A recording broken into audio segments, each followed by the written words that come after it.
Magandang gabi mga masters, bali ngayon po ay 4 na videos po ma-upload ko po sa aking YouTube channel. Tama nga mga masters, 4 na videos nga po ang ma-upload ko. Mga masters, okay lang po bang wag nyong skip ang mga ads sa aking mga videos? Salamat po talaga mga masters sa solid na pagsuporta po sa akin. Yon, what's up mga masters? Nandito na naman tayo sa panibagong araw, panibagong kabanata na naman ang pagsasama-samahan natin ngayon guys.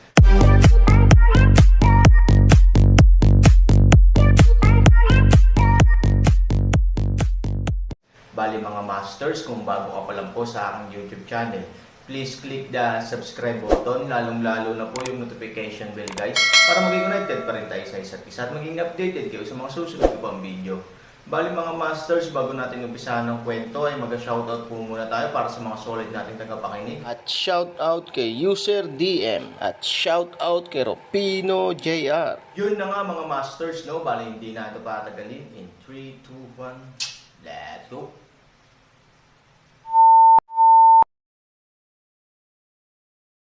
Kabanata 1976 hanggang 1980. Ngunit siya Ching Feng, na nakakuha ng polyeto, ay hindi pa rin nasisiyahan. Hindi siya naniniwala na may inilabas lang si Aaron sa bahay na bato. Aaron, napakasimple ng paraan para patunayan na wala kang ibang kinuha. Tanggalin mo yang damit mo at maniniwala ako. Sabi ni He Ching Feng. Malamig na ngumisi si Aaron. 1 pulgada talaga ang hawak ng matandang ito. Mayroon nga siyang perlas sa kanyang kamay, ngunit ang bagay na ito ay malamang na may kaugnayan kay Ivory. Paano niya ito ibibigay kay Ching Feng? At hinding-hindi niya kayang habarin ang sarili, dahil hindi naman niya kailangan. He Ching Feng, pinapayagan akong pumasok at lumabas sa tarangkahang bato. Kailangan ko bang ilabas ang isang bagay? At nasa iyong kamay ang pinakamahalagang bagay. Kung hindi ka nasisiyahan, maaari kang pumasok at magkaroon ng tingnan mo, malamig na sabi ni Aaron. Kung makapasok siya Ching Feng, paano siya maghihintay hanggang ngayon? Kinurot ng mga salita ni Aaron ang kanyang kahinaan. Dahil sa isang kagyat na pagnanais, sinabi ni Ching Feng kay Aaron, hanggat handa kang ilabas ang lahat ng mga bagay sa loob, wala akong pakialam sa iyo. Sa puso ng kontrabida mo, kahit ilabas ko lahat, maniniwala ka ba? Iniisip mo pa rin na naiwan ko na ang mga pinakamagandang bagay. What's the point of doing so? Sabi ni Aaron. Si He Ching Feng ay hindi nakaimik dahil sa kanyang mga anti-hate remarks. Talagang hindi siya madaling maniwala sa Aaron. Kahit walang laman ang Aaron sa bahay na bato, iisipin pa rin niyang privado ang Aaron. Aalis na ako. Kung gusto mo akong pigilan, gawin mo. Dahil doon, umalis ang Aaron. Si He Ching Feng ay humakbang pasulong at huminto. Ang Aaron ay pinatigil sa pamamagitan ng puwersa, hindi banggitin kung magagawa niya ito o hindi. Kahit pinigilan siya, wala namang sense. At saka, nariyan si Ilaw, ngunit hindi niya magagawa ang anumang gusto niya. He Ching Feng, makontento ka na. Kung hindi dahil sa kanya, hindi mo makukuha ang polyetong ito. Ano pa ang gusto mo? Sabi ni Yi. He Ching Feng hilted his teeth and said, siya ay isang miyembro ng iyong 4 na paaralan. Natural, hindi mo gustong pilitin siyang ibigay sa iyo ang lahat ng palihim. Sino ang makakaalam? I'll never do this kind of thing. Kung hindi ka komportable, pwede mong hayaan ang mga tao na manatili dito. Hinamak ng matandang Yi ang daan. Huwag kang mag-alala, babantayan ako ng iba, at hinding-hindi kita hahayaang magtagumpay. Sabi ni He Ching Feng. Walang choice si Old Yi kundi ngumiti. Si He Ching Feng, bilang pinuno ng 3 bulwagan, ay napakaliit na walang pattern. Hindi mo naman mananakaw ang laman ng librong ito, di ba? Tanong ni Old Yi. Walang kamalay-malay na inilagay ni He Ching Feng ang polyeto sa kanyang dibdib at mahigpit itong pinrotektahan, tulad ng takot niyang manakawan ni Ilaw. Pag nakita ko, ibibigay ko sayo. Sabi ni He Ching Feng. Sige. Hindi ako nagmamadali. Take your time. With that, umalis na rin si Ilaw. Hindi inaasahan ni He Ching Feng na ganoon kadaling aalis ang matandang Yi. Hindi ba natatakot itong matandang ito na talagang nanloloko siya? Matanda, magkunwaring mapagbigay sa harap ko. Maniniwala ba talaga akong wala kang pakialam? Pagkaalis ng matandang Yi, sinabi ni Ching Feng sa kanyang sarili. Bumalik si Aaron sa kanyang tirahan sa larangan ng Dizzy. Ang kabilugan ng buwan ay nakabitin sa labas ng bintana, ngunit siya ay walang tulog. Fuyaw, Ivory. Mula sa pananaw ni Aaron, dapat mayroong ilang koneksyon sa pagitan ng dalawa, at posible pa nga na, gaya ng naisip niya, ito ay ang nakalipas na buhay at kasalukuyang buhay. Nataranta ang paghawak sa Pearl, hindi maiwasan ni Aaron na magtaka kung magkakaroon ba siya ng dalawang henerasyon ng memorya kung ibibigay niya ang Pearl kay Ivory. Ang ideyang ito ay nagpaparamdam sa Aaron ng hindi kilalang takot. Nag-aalala siya na pagkatapos magbago ni Ivory, may hindi inaasahang mangyayari sa kanya. Kapag ang mga bagay ay naging hindi na maibabalik, hindi na magkakaroon ng pagkakataong magsisi. Kinabukasan, maagang nagising si Aaron, na nagpuyat buong gabi. Nasanay na si Jiang Yingling na gumising ng maaga araw-araw para sa pagsasanay.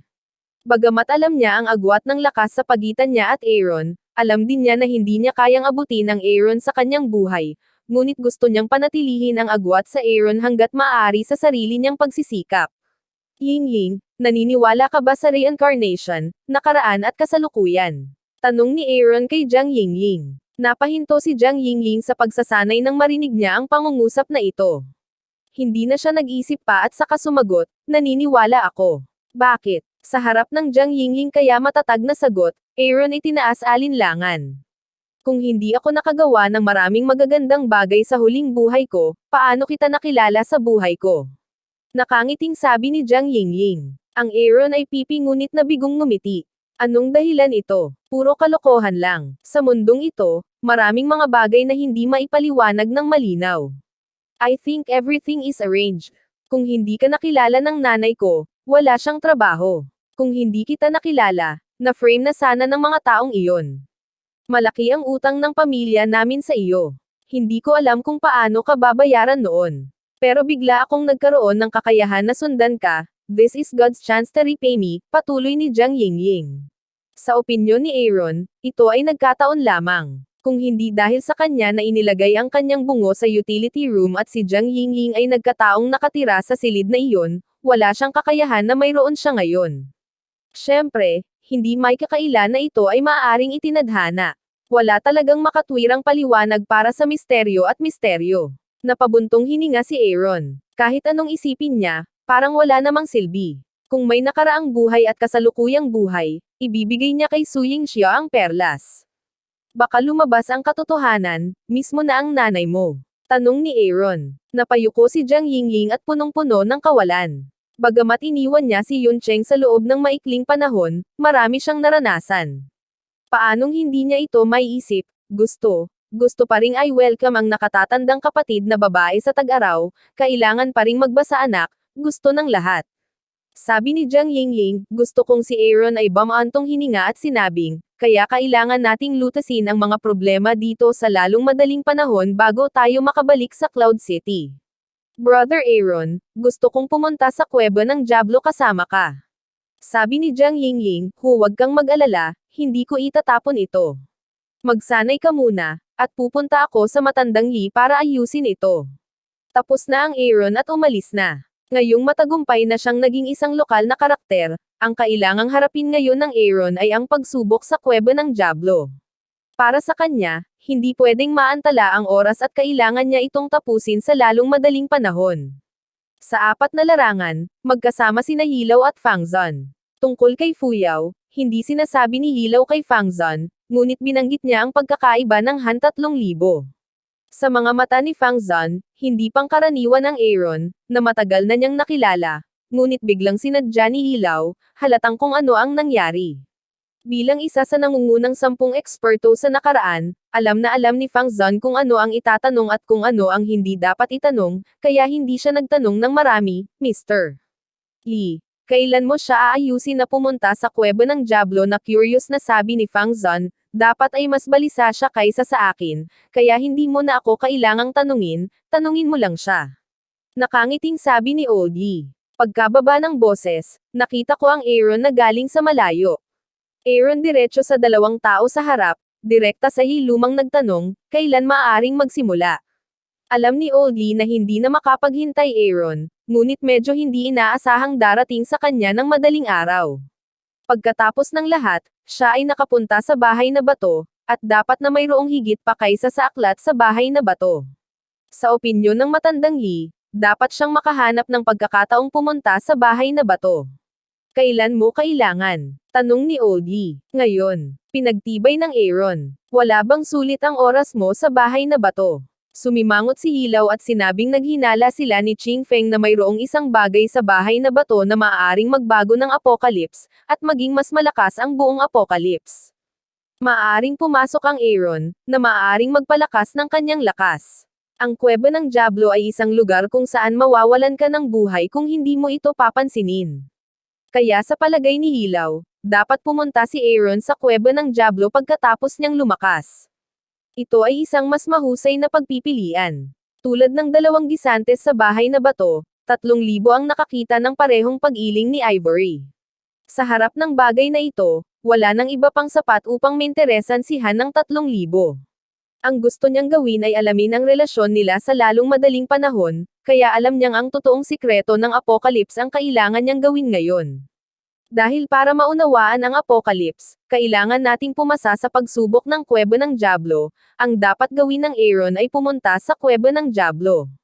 To be frank with you, hindi ko na tiningnan ng mabuti kung ano pa ang nasa bahay na bato. Baka pumunta ulit ako kapag may pagkakataon. Sabi ni Aaron. Walang choice si Oldie kundi ngumiti. Matagal nang alam ni Aaron na iba siya. Gayunpaman, kamangha-mangha pa rin na ang taong ito ay maaaring ibang-iba. Ni hindi niya tinitingnang mabuti kung gaano karaming mga bagay ang nasa kwartong bato. Sino ang makakagawa nito para sa ibang tao? Sige, gawin mo na lang ang sinabi mo. Ngayon, ipapaalam ko sa 3 bulwagan, at maaari kang pumasok sa kuweba ng Diablo sa hapon, sabi ni Lee. Sige, hihintayin ko ang mensahe mo. Dahil doon, tumalikod at umalis si Aaron. Masyadong curious si Fang Zon sa tinatawag nilang bahay na bato, ngunit hindi siya masyadong nagtatanong. Kung walang kwenta, sasabihin sa kanya ni Hilaw. Dahil hindi ito binanggit ni Hilaw sa sarili niyang pagkukusa, ipinapakita nito na walang silbi kahit magtanong. Kuya Yi, mauna na ako, sabi ni Fang Zon kay Hilaw. Sige na, ako na rin ang mag-aayos, sabi ni Yi. Mabilis na naabutan ni Fang Zon ang Aaron. Nag-aalala pa rin siya sa pagpunta ni Aaron sa kuweba ng Diablo. Kung tutuusin, siya ay isang taong may karanasan at alam ang panganib ng kuweba ng Diablo.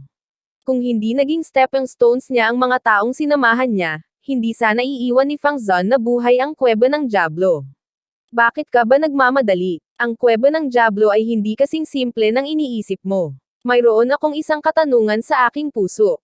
Kailangan kong malutas ito sa lalong madaling panahon, at ang saligan ng paglutas ng tanong na ito ay upang malaman kung ano ang sikreto ng apocalypse. Inamin ni Aaron. Matagal nang hindi nakikipag-ugnayan si Fang Zon kay Aaron, ngunit alam na alam ni Aaron ang kanyang ugali. Kapag nakapagdesisyon na siya, hindi na magbabago ang mga bagay-bagay. Pinipilit niyang pumunta sa kuweba ng Diablo, na walang makakapigil. Hindi ko masasabi sa iyo kung ano ang nangyari sa kuweba ng Diablo, ngunit maaari kong ipaalala sa iyo na anuman ang iyong makasalubong, maaari mo lamang piliin na tumakas sa isang lugar na may liwanag. Iyon ang tanging paraan mo. Sabi ni Fang Zon. Huwag kang mag-alala, mamatay man ako sa kuweba ng Diablo, hindi titigil ang gawain ng pamilya Nangang na hanapin ang iyong anak. Aaron Lightway. Walang choice si Fang Zon kundi ngumiti. Sinundan niya ang Aaron pabalik sa Apocalypse dahil nangako si Aaron na tutulungan siyang mahanap ang kanyang anak na babae.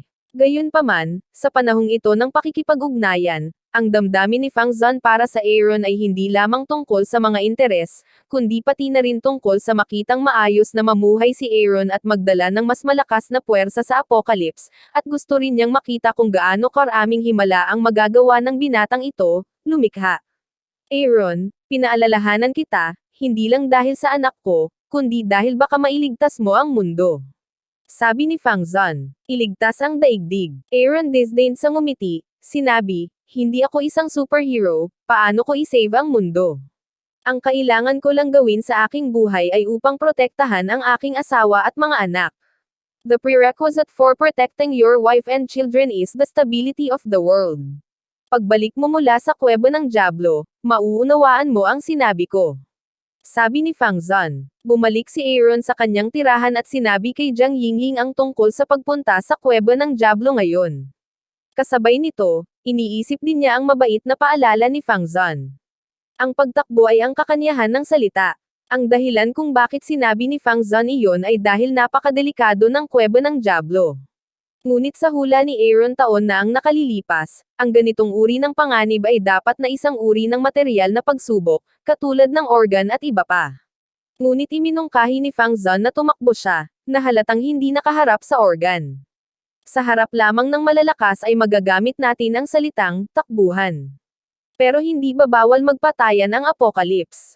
Paano malalagay sa panganib ang buhay ng mga tao? Kuya Aaron, ano bang problema mo? Nakitang natahimik si Han Sanya, hindi maiwasang magtanong ni Jiang Yingying.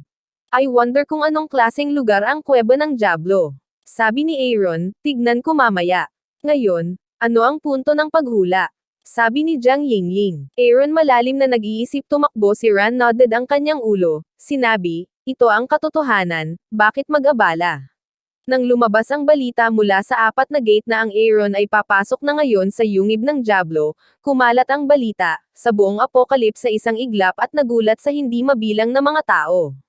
Walang nag-isip na dapat piliin ng Aaron ang kuweba ng Diablo ng ganoon kaaga.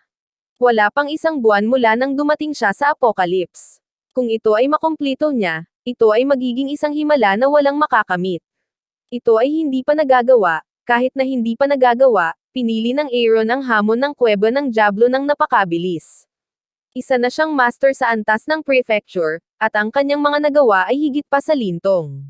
Paano siya magiging walang ingat? Padalos-dalos. Sa aking palagay, siya ay lubos na kumpiyansa sa kanyang sariling lakas, at maaaring malampasan ang mga master sa antas ng Daisy sa kompetisyon sa pagmamarka, na hindi pa nagawa noon. Sa aking palagay, ang kanyang lakas ay malamang na umabot sa antas ng Chanzi ng maaga. Para sa kanya, ang hamon ng kuweba ng Diablo ay paraan lamang ng promosyon. Marahil ay hindi niya ito pinansin. Isa na ngayong ganap na biro si Lintong. Kilala siya bilang anak ng langit, ngunit pumikit siya sa hamon ng kuweba ng Diablo sa loob ng maraming taon. Kumpara sa Aaron, hindi lang siya mahina sa lakas, ngunit kailangan ding mawalan ng ilang puntos sa lakas ng loob. Panipi. Yun na nga mga masters, no? Bali panibagong kabanata na naman yung natapos natin ngayong gabi. Muli, maraming salamat po talaga sa walang sawang suporta po sa aking YouTube channel na talagang inaabangan nyo po ang bawat upload ko po. Bali mga masters, magkita-kita ulit po tayo bukas ng gabi at ngayon po ay magpapaalam po muna tayo. Bali mga masters, bye-bye!